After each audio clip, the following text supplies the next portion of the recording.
नमस्कार। कल मैंने आपको लखनऊ के उस क्राइम के बारे में बताया था जिसमें दो सगे भाइयों ने मिलके अपने भाई, भाभी और छोटे भाई की पत्नी का बेरहमी से कत्ल कर दिया। कल के टिप्पणियों में, कल के कमेंट्स में कुछ लोगों ने ये लिखा कि क्राइम तो क्राइम है, लेकिन कभी कभी कुछ परिस्थितियां ऐसी बनती हैं कि क्राइम करने वाला, उसके पास कोई रास्ता नहीं होता सिवा इस तरह के क्राइम के। बात उनकी अपनी जगह सही हो सकती है, लेकिन मैं इस बात से सहमत नहीं हूँ। कल जो भी दो भाइयों ने किया, अपने बड़े भाई के व्यवहार से तंग आके, अपनी भाभी के व्यवहार से तंग आके, या फिर उनमें से एक ने अपनी पत्नी के व्यवहार से तंग आके, उन्होंने चूंकि बाहर कहीं जिक्र नहीं किया कि घर की बात घर में रहे, घर की बात सड़क पर ना आए, लोग हंसी उड़ाएंगे, वही चार लोग क्या कहेंगे, सोसाइटी क्या समझेगी, शायद इसी पशोपेश, इसी उहापोह में उन लोगों ने ये गंभीर और जघन्य अपराध कर दिया। अगर ये बात संवेदनशील लोगों के संज्ञान में लाई गई होती, रिश्तेदारों को बुला के उनसे डिस्कस किया गया होता, तो हो सकता है इसमें कोई सुधारात्मक कदम उठाए जा सकते थे। लेकिन ये होता, उस समय होता था, बहुत पहले भी होता था, इस समय हो रहा है और आगे भी होता रहेगा। उसी तरह का एक और इंसिडेंट उसी घटना के बाद, तुरंत बाद लखनऊ में फिर रिपीट हुआ। 30/1 दिसंबर, यानी 30 नवंबर बटे 1 दिसंबर की मध्य रात्रि के आसपास फिर वायरलेस सेट पर हल्ला गुल्ला शुरू हुआ कि एक घर में दो महिलाओं की हत्या हो गई। थाना था बंथरा, गांव था रतौली, और जैसे ही हल्ला हुआ आप संवेदनशीलता को समझ सकते हैं। एक तो महिला की हत्या, क्राइम अगेंस्ट वोमेन। दूसरा, दो महिलाओं की हत्या एक साथ। तीसरा, दोनों महिलाएं आपस में सगी बहनें थीं। चौथा, उन दोनों की गला काटकर हत्या, जबकि दोनों ही बालिग थीं और एक उनमें से शादीशुदा थी। स्थिति की सूचना की गंभीरता को देखते हुए सभी लोग मौके पर पहुंच गए। मैं भी, जब अधिकारी सब पहुंच रहे थे, थोड़ा थोड़ा करके वहां से इन्फॉर्मेशन आ रही थी, मैं भी मौके पर पहुंचा। गांव रतौली, मेन रोड के ठीक किनारे बना हुआ बहुत बड़ा सा मकान, जिसमें नीचे 3-4 दुकानें, दो इधर दुकानें जो बड़ी थीं, जिनमें शटर लगा हुआ था, उनके बीच में मकान के भीतर जाने का रास्ता, और नीचे एक परिवार। और फिर सीढ़ियाँ चढ़ के जब हम लोग ऊपर पहुँचे तो 2 चारपाई पर 2 नौजवान लड़कियों की लाश, दोनों की गर्दन कटी हुई। देखने में भी, महसूस करने में भी और क्राइम के हिसाब से गंभीर घटना थी। लड़कियों के पिता राम खिलावन प्रजापति, सना स्वर्गीय महावीर, इन्होंने बंथरा थाने जाकर रिपोर्ट लिखाई कि 4 अज्ञात व्यक्तियों ने मेरे घर में घुसकर मेरे दोनों पुत्रियों, रेखा जो कि शादीशुदा है, दूसरा सविता जो गैर शादीशुदा है, इन दोनों की हत्या कर दी। वहाँ पर सवेरे फिर वही जो SOP है वो दोहराई गई। क्राइम ब्रांच पूरी आ गई, फॉरेंसिक टीम पूरी आ गई, और फिर अपना पब्लिक, सवेरा भोर होते ही तमाम गांव की पब्लिक बहुत बड़ी संख्या में एकत्र हो गई।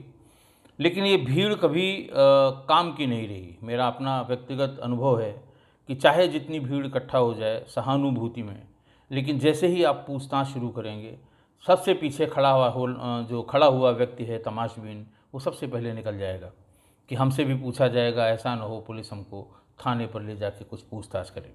अगर 4 लोग पुलिस की पार्टी में हैं, चारों अलग अलग सिर्फ नाम पता नोट करने लगे, भाई साहब आपका क्या नाम है, आप कहाँ रहते हैं, यहाँ से कितनी दूर रहते हैं, आपको कब पता लगा कि यहाँ ये घटना हुई है, और आप यहाँ क्या देखने आ गए, आपके रिश्तेदार हैं क्या ये? बस केवल ये 4-5 सवाल ऊंची आवाज़ में अगर पूछे तो आधी भीड़ अपने आप वहाँ से चली जाएगी। इस भीड़ का कोई सरोकार इस बात से नहीं है कि अगर क्राइम हुआ है, हत्या हुई है तो इसकी गुत्थी सुलझनी चाहिए। वो तो तमाशबीन थी और तमाशबीन ही रहेगी। तो ऐसा ही हुआ, भीड़ बहुत आई, लोगों से पूछताछ करने का प्रयास किया गया। हमने जब पूछताछ भीड़ से शुरू की तो सीओ साहब थे, एसपी रूरल थे, इंस्पेक्टर थे, सब लोगों ने अलग अलग तरफ जाके पूछताछ शुरू की और आधे घंटे में भीड़ आधी रह गई। बात जो प्राइमा फेसी वहाँ समझ में आई वो ये समझ में आई कि ऊपर वाले पोर्शन में, यानी उस बड़े मकान के ऊपर वाले पोर्शन में, जिसमें एक बड़ा हॉल था, 2 छोटे कमरे थे और बाहर की तरफ खुलने वाला एक बड़ा भारी छज्जा था। छत थी, छत के चारों तरफ ग्रिल लगी हुई थी और छज्जा था खुला, बिल्कुल पीछे खेत थे। वो जो गांव है, ओरिजिनल गांव से थोड़ा सा बाहर की तरफ बना हुआ ये मकान था। उसमें भीतर वाले कमरे में चारपाई पर जो शादीशुदा बहन थी, शादीशुदा लड़की थी रेखा, जिसकी उम्र 21 वर्ष थी, उसका शव पड़ा हुआ था। और बाहर हॉल वाले कमरे में सविता 20 वर्ष का शव पड़ा हुआ था। बातचीत में ये बताया कि ऊपर 3 लोग रहते थे, दोनों ये लड़कियां और उनकी माँ उषा। उषा को बुलाया गया, उषा से पूछा गया। उषा ने कहा कि साहब बल्ब बंद हो गया था, लाइट चली गई थी और मैं देख नहीं पाई किसी को, लेकिन साये से मुझे ऐसा लगा कि 3-4 लोग हैं। आते ही उन्होंने पहले रेखा को मारा, फिर उसके बाद सविता को मारा। उससे कहा कि आप कहाँ थी? तो उन्होंने कहा मैं रेखा के पास सो रही थी। बोले आपको नहीं मारा? बोले नहीं, हमारी गर्दन पे चाकू रखे हुए थे। जब वो सब वहाँ से उठ के सविता को मारने के लिए बढ़े तो मैंने अंधेरे का फ़ायदा उठाकर मैं सीधे छत की तरफ भागी और वहाँ पर मैंने शोर मचाना शुरू कर दिया। शोर मचाने के बाद जो वहाँ एक 2 छती बनी होती है, जो सीढ़ियाँ उतरने के लिए, सीढ़ी ऊपर से ओपन न रहे, पानी बरसात का भीतर न जाए, इसके लिए उसको कवर किया जाता है, सीढ़ी जाने के रास्ते को छोड़ के, 2 छती उसे कहते हैं। तो उससे उसके किनारे मैं छिप गई। वो लोग 2-4 बार आए, अंधेरे में उन्हें पता नहीं लगा कि हम कहाँ पर हैं और फिर चले गए। नीचे के पोर्शन में इन दोनों बच्चियों के पिता और उषा के पति रामखेलावन प्रजापति रहते थे। उनके साथ उनका बेटा संतोष, संतोष की पत्नी ज्ञानमती और संतोष का एक भाई जो मानसिक रूप से बहुत कमज़ोर था, बिल्कुल अज्ञानी सा, अयोध्या, वो लोग, ये 4 लोग नीचे रहा करते थे। रामखेलावन से पूछा गया, उनका साहब हम तो बूढ़े हो गए हैं, रात में 8 बजे बहू हमको खाना दे देती है, उसके बाद हम सो गए, मुझे बिल्कुल नहीं पता, मुझे शोर भी नहीं हुआ। जब बहुत हल्ला हुआ, लोगों ने जगाया कि बदमाश आ गए, डकैती पड़ गई, तब मैं उठा हूँ। ज्ञानमती से पूछा गया तो ज्ञानमती ने कहा कि साहब जब बहुत शोर हुआ तो हमारी भी नींद खुल गई। अयोध्या बेचारा मानसिक रूप से कमज़ोर था, सेंसेस में नहीं रहता था, वो उसके कुछ बताने का मतलब नहीं था। फाइनली संतोष से पूछा गया कि तुमको कब पता लगा और तुम्हें कैसे पता लगा कि घर में कोई घटना हुई है? उसने भी वही सोचा समझा जवाब कि साहब जब मेरी माँ की आवाज़ बहुत ज़ोर ज़ोर से आने लगी तो मैंने दरवाज़ा खोलने का प्रयास किया। दरवाजे में बाहर से कुंडी बंद थी, मैंने कुंडी को भीतर से पेचकस से खोलने का प्रयास किया। करीब 1 घंटे के प्रयास के बाद भी हम उसको खोल नहीं पाए। इस बीच में माँ की आवाज़ सुन के अगल बगल से कुछ लोग आ गए, उन्होंने बाहर से कुंडी खोली, तब मैं बाहर निकला। इस तरह की बात संतोष ने बताई। अब कोई और क्लू मिलना नहीं था। संतोष बीच बीच में पुलिस जब जब उससे पूछताछ करती थी तो ये कहता था कि साहब हमारी बड़ी बहन रेखा के पति से बनती नहीं थी, शादी के तुरंत बाद वो मायके वापस आ गई थी और दोबारा कभी ससुराल गई नहीं। जब कभी मैं, मेरी माँ या मेरे पिता वापस इसको ससुराल जाने के लिए कहते थे तो बहुत भला बुरा कहती थी और किसी भी तरह से इस बात के लिए राज़ी नहीं होती थी कि उसको वो अपने ससुराल पर जाए। इसका पति मुझसे बराबर मिलता रहता था और वो यही कहता था कि इसको किसी तरह समझाओ कि ये हमारे घर वापस आ जाए। फिर उसके चरित्र के बारे में भी तमाम टीका टिप्पणी उसका पति करता रहता था। ये बात वो बार बार पुलिस को बता रहा था। इम्प्रेशन उसका ये था कि शायद उसके पति ने ही इन दोनों की हत्या करा दी है। ये चीज़ों को डाइवर्ट करने के लिए और दूसरी दिशा में मोड़ने के लिए अक्सर क्राइम के मौक़ों पर लोग किया करते हैं, और ख़ासकर वो जो इसमें इन्वॉल्व होते हैं। कुछ उसकी इस हरकत से पुलिस को भी कुछ अटपटा सा लगा कि ये अपनी बात तो बस ख़त्म कर देता है कि साहब हमने खोलने की कोशिश की बाहर की सिटकनी को, और सिटकनी नहीं खुली, और उसके बाद फिर वो बताने लगता है कि साहब इसका पति ऐसा था, इसका पति वैसा था, फलाना ऐसा था, फलाना वैसा था। खैर, जब उससे ये पूछा गया कि तुमको आधे 1 घंटे लग गए पेचकस से खोलने में, तुम्हारे पास फ़ोन था, तुम्हारी पत्नी के पास फ़ोन था, दोनों लोगों के फ़ोन में किसी ने भी 100 नंबर क्यों नहीं डायल किया? कंट्रोल रूम को क्यों नहीं सूचना दी कि मेरे घर में बदमाश आए हैं? पहला रिएक्शन आदमी का होता है कि मेरे घर में बदमाश आए हैं और आप तुरंत फोर्स भेज दीजिए। इसका वो जवाब कोई अच्छी तरह से कि हाँ वो मैं वहाँ भूल गया था तो फलाना जगह हो गया था तो ठिकाना जगह हो गया था, उसकी कॉल मोबाइल फ़ोन उससे लेके और कॉल देखी गई तो उसने 2-1 अपने मित्रों को भी फ़ोन किया था बजाय 100 नंबर डायल करने के, जो मोहल्ले में उसके हमउम्र दोस्त रहते होंगे, और शायद वही सबसे पहले आए भी थे। ये पूछने पर कि इनको क्यों फ़ोन किया, 100 नंबर क्यों नहीं किया, तो उनका साहब इनका नंबर ऊपर ही था इसलिए फ़ोन कर दिया गया।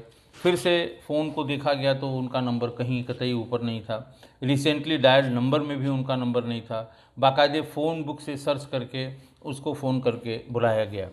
उसकी इस हरकत पर और बार बार चीज़ों को डाइवर्ट करने पर थोड़ी शंका हुई, लेकिन 2 लाशें पोस्टमार्टम के लिए गई थीं। उनका अंतिम संस्कार अभी हुआ नहीं था। घर में किसी को पूछताछ के लिए घर से उठाकर थाने तक ले जाने में आप समझ सकते हैं सिंपैथी पूरी उनकी तरफ हो जाती है, और फिर पुलिस का काम बाधित होता है। पुलिस अपने काम को आगे बढ़ा नहीं पाती है। इसीलिए सामान्य तौर से जब तक कि मृतक जो घर में है, किसी क्राइम में उसकी मृत्यु हुई है, जब तक उसका अंतिम संस्कार न हो जाए, पुलिस सामान्य रूप से घर वाले किसी उसके संबंधी, रिश्तेदार, नज़दीकी, उनसे कोई पूछताछ नहीं करती है। हाँ, इस बीच में चूँकि संतोष ने अपने बहन रेखा के पति का जिक्र किया था, तो पति के यहाँ भेजी गई पुलिस वो घर पे सोता मिला। वो थाने पर आ गया, उसके पिताजी भी आ गए, उसके छोटे भाई भी थे वो भी आ गए, और जहाँ जहाँ उसने इस तरह की बातें की वो थाने पर आके जमा होते रहे। उनके मोबाइल नंबर से उनकी लोकेशन देखी जाती रही। उनमें से किसी की भी लोकेशन घटनास्थल पर नहीं आ रही थी। खैर, बातचीत का सिलसिला चलता रहा।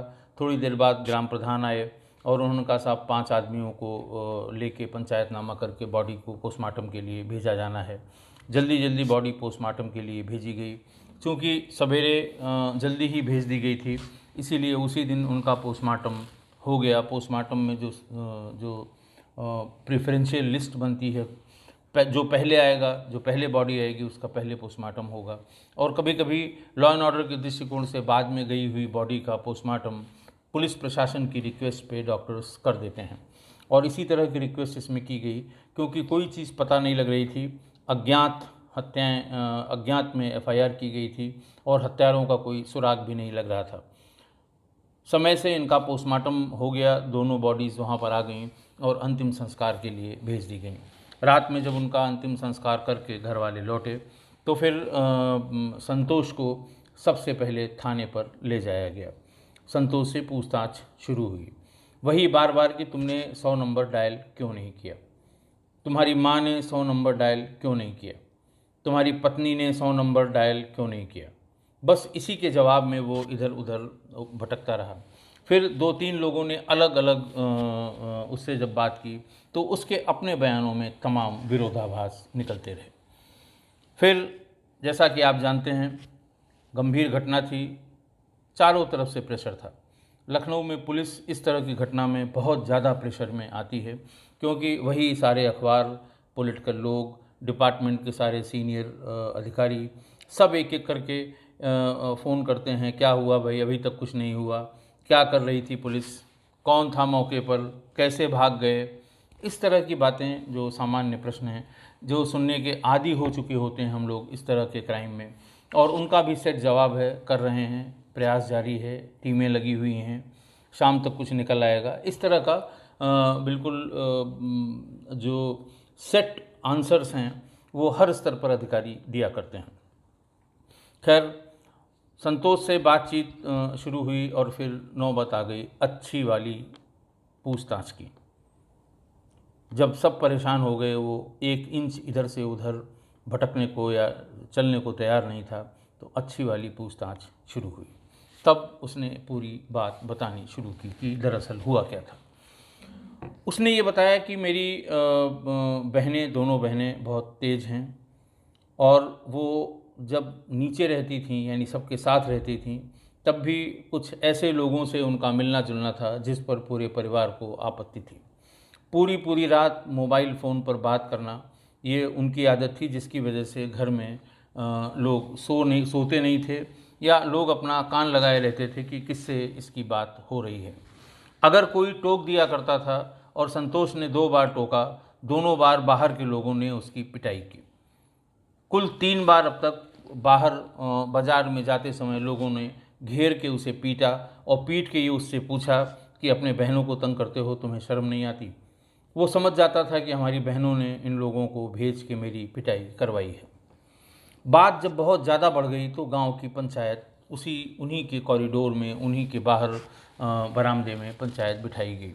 सारे पंच बैठे, प्रधान बैठे, और ये हुआ कि साहब इस विवाद का कोई हल निकलना चाहिए। लड़कियों को भी बुलाया गया कि आप लोग क्या चाहते हो। तो उन्होंने कहा साहब हम यहीं रहते हैं, और ये हमारी हर बात पर टोका टाकी करते हैं, मेरे खाने पर, मेरे पहनने पर, मेरे चलने पर। जो लड़कियों को अपना समझ में आया उन्होंने। इस पर पंचायत ने ये डिसीज़न दिया कि ऊपर वाले पोर्शन को ठीक करा दिया जाए 1 महीने के भीतर, और उषा यानी दोनों लड़कियों की माँ, और रेखा और सविता, ये ऊपर वाले पोर्शन में रहेंगी। पूरा बड़ा हॉल है, एक किचन उसमें है, और एक अलग से रूम है, पीछे छत है, उसमें लैट्रिन बाथरूम है अटैच्ड उसकी। तो ये लोग वहाँ रहेंगे, और नीचे के हिस्से में राम खिलावन यानी कि बच्चों के पिता, और संतोष यानी बड़ा लड़का, और अयोध्या जो उनका दूसरा लड़का जो मानसिक रूप से कमज़ोर है, और संतोष की पत्नी ज्ञानमती, ये लोग नीचे रहेंगे। तो एक दूसरे के काम में कोई दखल नहीं देगा। पिता राम खिलावन चूँकि जिंदा हैं, तो वो दोनों को खाने पीने की व्यवस्था करने के लिए या तो पैसे या राशन की व्यवस्था करेंगे। संतोष जो कुछ भी कमाते धमाते हैं, नौकरी तो करते नहीं, खेती से जो उनको मिल जाता है, या उन दुकानों से जो अच्छा किराया मिलता है, 4 दुकानें हैं, उनको भी राम खिलावन के ऊपर है कैसे वो डिस्ट्रीब्यूट करते हैं। उसी पंचायत में रेखा और सविता ने पंचायत के बीच में कहा कि अब तो लड़कियों का भी संपत्ति और जायदाद में हिस्सा होता है, आप हिस्सा बंटवारा हमारा कर दीजिए, क्योंकि कल को संतोष पिताजी के साथ ही रह रहे हैं, कल को ये हमें पैसा देने से मना कर दें, हम कहाँ जाएंगे, हम क्या खाएंगे, माँ हमारी क्या खाएगी, तो हमारा बंटवारा कर दीजिए। तो इस पर पंचायत ने कहा कि पहले आप लोग ऊपर और नीचे अलग अलग रहिए, आप लोगों के बीच कोई सौहार्दपूर्ण माहौल जब तैयार हो जाएगा, फिर पंचायत बैठ के संपत्ति का बंटवारा कैसे होगा, इसको हम लोग बैठ के डिसाइड कर देंगे। लेकिन उन दोनों लड़कियों की, यानी अपने बहनों की इस बात से चिंतित हुआ संतोष को ये लगा कि आज नहीं तो कल ये दोनों भी अपना हिस्सा मांगेंगी। इस बात को लेके दोनों में कहा सुनी और वाद विवाद जारी रहा। बंटवारे के बाद भी लड़कियां दोनों ऊपर हिस्से में रहती थीं। अब चूँकि वो अलग रहने लगी तो बाहरी व्यक्तियों का आना जाना और ज़्यादा हो गया, क्योंकि उन्हें घर के भीतर से होकर जाना नहीं पड़ता था। वो ऊपर बाहर की तरफ से ही सीढ़ी चढ़ के वहाँ पहुँच जाते थे और वहाँ थोड़ा समय बिताते थे और चले आते थे। इसी बात पर राम खिलावन को और संतोष को गंभीर आपत्ति थी कि बाहर के लोग, और कुछ इनमें से जिनकी आम शोहरत अच्छी नहीं है या कुछ की क्रिमिनल बैकग्राउंड है, वो मेरे घर में क्यों आते हैं। तो खैर वो इस बात पर वाद विवाद होता रहा कि तुम हमको बेवकूफ़ न समझना, अब नया कानून आ गया है, लड़कियों को भी जायदाद में पूरा हिस्सा मिलेगा, अगर तुमने किसी तरह का बंटवारा किया तो हम अदालत से अपना हिस्सा ले लेंगे, हम तुम्हें नहीं छोड़ेंगे। इस तरह की बात होती रही। एक दिन ज्ञानमती ने अपने पति संतोष को ये बताया कि पिताजी की तबीयत कुछ ख़राब चल रही है। ये फ़ोन से लड़की बड़ी वाली रेखा किसी से बात कर रही थी कि गाड़ी करा के ले आना, पिताजी को हम दोनों लोग इलाज के बहाने लखनऊ ले चलेंगे और वहाँ पर वकील को पहले से तैयार करके रखना, हम अपना हिस्सा पिताजी से रजिस्ट्री करा के लिखा लेंगे, फिर हम देखते हैं संतोष हमारा क्या करेगा। ये बात जैसे ही संतोष को उसकी पत्नी ज्ञानमती ने बताई, संतोष को ये बात खटक गई। संतोष ने कहा कि जब कभी भी पिताजी को इलाज के लिए ले जाने की बात हो, इन दोनों बहनों के साथ कभी मत ले जाने देना, हम साथ में जाएंगे या हम इनका इलाज कराएंगे। और वो ज़्यादातर समय घर ही पर बिताने लगा। इस बीच में 2 बार उनके पिता की तबीयत भी खराब हुई तो संतोष और उसकी पत्नी स्वयं लेके गए। वो भी बिना बताए ले जाते थे कि कहीं बहनें हमारी पीछे पीछे ना आ जाएं और कहीं पिताजी को बरगला के। अच्छा, उसने जो ज्ञानमती ने बताया कि इन्होंने तय किया है कि माँ दोनों बहनें पिताजी को लेके जाएंगी और फिर वहीं चाहे ज़ोर से, चाहे दबाव से, चाहे बहला के, चाहे फुसला के संपत्ति में अपना हिस्सा उनसे रजिस्ट्री करा लेंगी। इस बात को लेके और बहुत परेशान हुआ संतोष। संतोष का एक साला था ज्ञान प्रकाश प्रजापति, जो उन्नाव का रहने वाला था। वो थोड़ा सा सरहंग किस्म का था और दबंग था और शायद उसकी क्रिमिनल हिस्ट्री भी थी।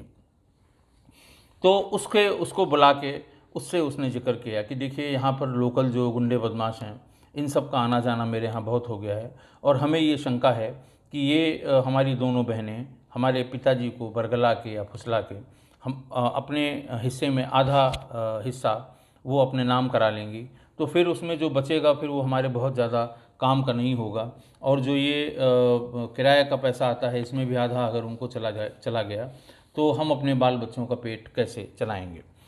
वहाँ पर ज्ञान प्रकाश प्रजापति ने ये कहा कि ठीक है, आप बिल्कुल चिंता मत करिए, हम इसका इंतज़ाम कर देते हैं, न रहेगी बाँस न बजेगी बाँसुरी। बात उसकी समझ में आ गई। फिर एक दिन इन सब में बहुत कहा सुनी हुई, इसने फ़ोन करके ज्ञान प्रकाश को बताया कि भाई बात बहुत आगे बढ़ गई है, हम तो कुछ कर नहीं सकते, ये तुरंत 4 आदमी, जैसे ही घर के बाहर निकलूँगा 4 आदमी लाठियों से मुझे पीटने लगेंगे, मैं इसका कोई तोड़ हमारे पास नहीं है, तुम्हें जो करना है जल्दी करो। उसी दिन ज्ञान प्रकाश प्रजापति ने अपने 3 दोस्तों से इस बाबत जिक्र किया कि मुझे अपने बहनोई की दोनों बहनों को मारना है। ये थे रमेश, जो वहीं हुसड़िया चौराहा जो गोमती नगर का है, बड़ा फेमस चौराहा है, वहाँ कॉर्नर में भीतर की तरफ उसका मकान है। रवि चौहान जो बाराबंकी का रहने वाला है, और राम सेवक जो गोमती नगर का रहने वाला था। इन तीनों से ये सब इस सिलसिले में बातचीत की। तो उन्होंने कहा ठीक है, आज ही ये काम कर लेते हैं, बहुत देर करने से फिर बात इधर उधर होती है, मुंह से निकल जाएगी। शराब पीने वाले थे ये सब तीनों, तो कभी दारू के नशे में अगर ये बात निकल गई तो काम गड़बड़ हो जाएगा और फिर ये दोनों बहनें तुम्हारे बहनोई को जान से मरवा देंगी। तो खैर ये तीनों, अच्छा, इन तीनों को क्राइम पेट्रोल देखने की बहुत आदत थी। ये तीनों ही दुनिया की ताकत इधर से उधर हो जाए, लेकिन क्राइम पेट्रोल ये कभी नहीं छोड़ते थे। तो ये हुआ कि क्या क्या चीज़ें इसके लिए लेनी हैं।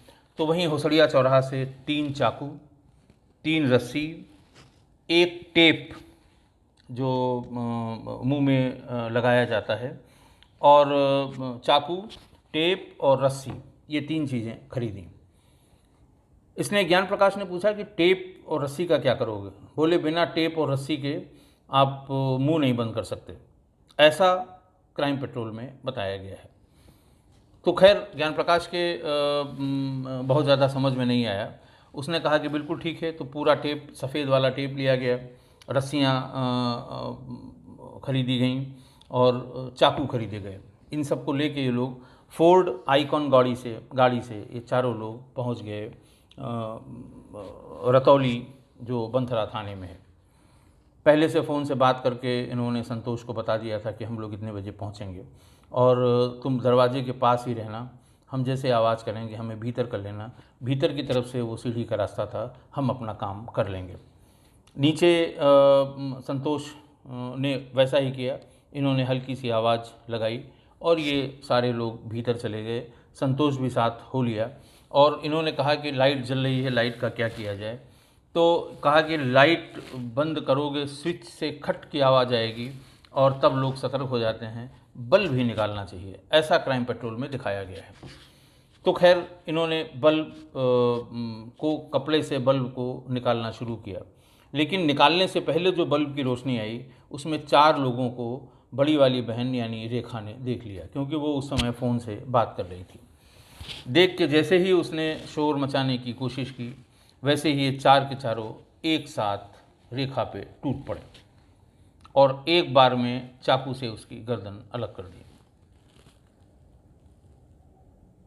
चारों वहाँ से छूट के, और इस बीच में जो माँ उसके बगल में लेटी हुई थी, उसकी गर्दन पे चाकू लगा दी कि अगर तुम हिली तो तुम्हें भी हम मार डालेंगे। हालांकि संतोष ने बार बार अपने साले को ये कहा था कि माँ को नहीं मारना और माँ को कोई नुकसान नहीं पहुँचाना, तो इसलिए सिर्फ चाकू रख के उसको धमकाते रहे।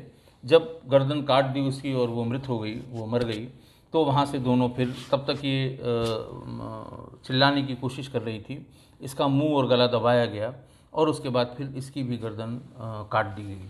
इसी आपाधापी में माँ उषा को मौका मिला और उसने दरवाज़ा भिड़ा हुआ था पीछे छत की तरफ जाने का, वो उससे भागी वहाँ और बाहर शोर मचाने लगे। और शोर मचाने के बाद वो जो 2 छती के बगल में छज्जे के बीच में थोड़ी सी जगह होती है, वहाँ पर छिप गई। ये लोग सीधे नीचे उतर कर आए। उतर के संतोष ने इनको सबको बाहर किया और ये कहा कि बाहर से सिटकनी लगा देना, नए लोगों को शक होगा। वो वहाँ से अपनी फोर्ड आइकन गाड़ी में बैठे, लेकिन जाते जाते वहाँ 2 रुमाल जो उन्होंने हाथ अपना पोंछा था और एक चाकू उसमें से वहाँ गिर गया इनका।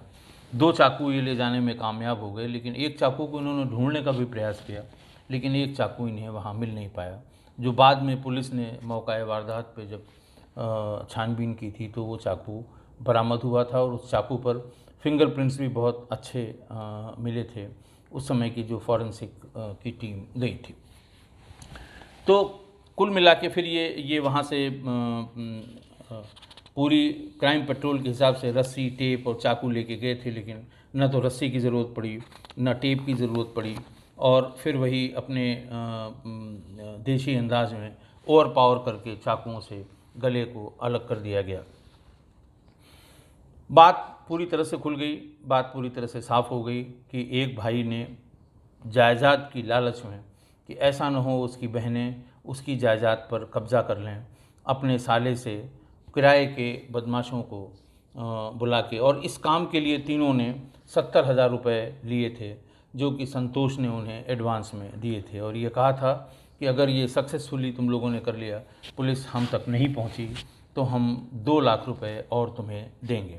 और ये गए उसी हिसाब से थे कि ये किसी को पता नहीं लगेगा, पुलिस रेखा के पति को गिरफ्तार करके ले आएगी, और जब कोई सुराग नहीं मिलेगा तो रेखा के पति को जेल भेज दिया जाएगा और हम चुपचाप अपना काम करने के बाद भी बच जाएंगे और हमारा कोई कुछ नहीं बिगाड़ पाएगा।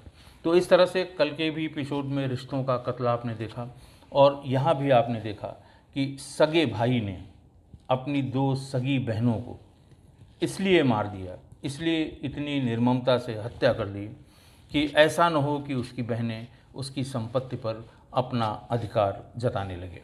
तो खतरा अब बाहर के लोगों से। वहाँ पर एक बड़ा भारी आर्टिकल इस खुलासे के बाद, खुलासे के लिए जब मैंने प्रेस कॉन्फ्रेंस की तो बहुत बड़ी प्रेस कॉन्फ्रेंस थी और फिर लोगों ने अपने सवाल किए। तो नवभारत टाइम्स में एक बहुत बड़ा लेख इस पर उस समय के एडिटर सुधीर मिश्र जी ने लिखा था कि जिस हिसाब से ये एक के बाद एक, इसमें उन्होंने माल की उस घटना का भी जिक्र किया था जिसमें भाइयों ने 3 मर्डर कर दिए थे अपने भाई भाभी के, 2 और इस तरह की हत्या की घटनाएं हुई थी, कि अब तो डर अपनों से लगने लगा, बाहर के बदमाशों से, गुंडों से, हत्यारों से, लुटेरों से अब उतना डर नहीं लगता। अब अपने अगल बगल घर में रहने वाले, दूसरे कमरे में रहने वाले या अपने ही कमरे में रहने वाले अपने घर वालों से अब डर लगने लगा है, जिस तरह से रिश्तों के कत्ल दिन ब दिन यहाँ लखनऊ में हो रहे हैं।